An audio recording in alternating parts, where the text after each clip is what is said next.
En fait, on parle de la laïcité. Donc la laïcité, il faut savoir qu'elle est inscrite dans la Constitution de 1958. Donc l'article 1. L'article 1, qu'est-ce qu'il dit de la Constitution? La France est une république laïque.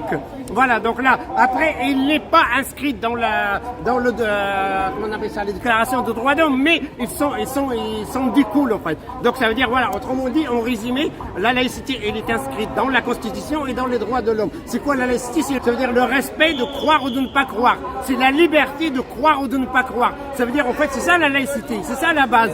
En fait, l'État doit me protéger pour ne pas croire ou croire. Donc qu'est-ce qu'il veut nous imposer l'État? Ils veulent nous imposer leur athéisme. La laïcité n'est pas un athéisme de l'État. Ça veut dire que moi, la laïcité c'est plutôt le contraire. Ça veut dire que vous devrez respecter mon choix. Voilà, et vous devrez même le protéger. La laïcité c'est un concept à géométrie variable. Donc qu'est-ce qui s'est passé là? Papandaria, après l'assassinat de Samuel Paty, il a mis ce qu'on appelle une circulaire pour dénoncer les atteintes à la laïcité. Du coup, ils ont augmenté. La Baïa, en fait, c'est une mauvaise interprétation de la laïcité. Il se trompe, Gabriel Attal, il se trompe. Il donne la mauvaise définition de la laïcité. C'est pas ça, la laïcité. La laïcité, c'est le contraire de ce que tu dis. Chacun, il l'arrange à la sauce qu'il veut. Donc, du coup, ils nous imposent ça. Ils nous disent, oui, mais c'est religieux. C'est pas religieux. Regardez le recteur le recteur de Paris. Beaucoup de religieux, beaucoup de savants. Il faut pas parler au pseudo.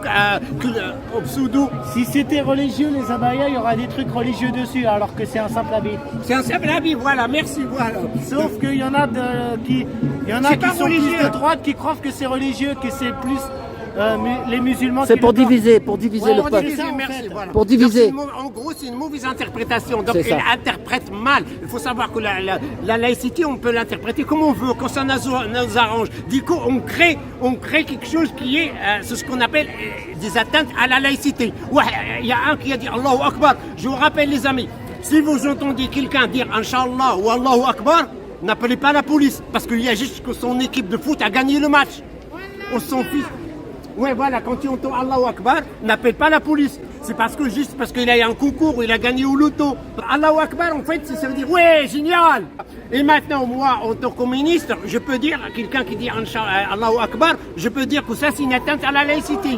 Parce que moi, je l'ai créé, je l'ai interprété comme elle est, comme elle fait partie de la laïcité. Voilà, c'est tout ce que je dis. En résumé, 2 phrases à retenir. La laïcité est un concept à géométrie variable.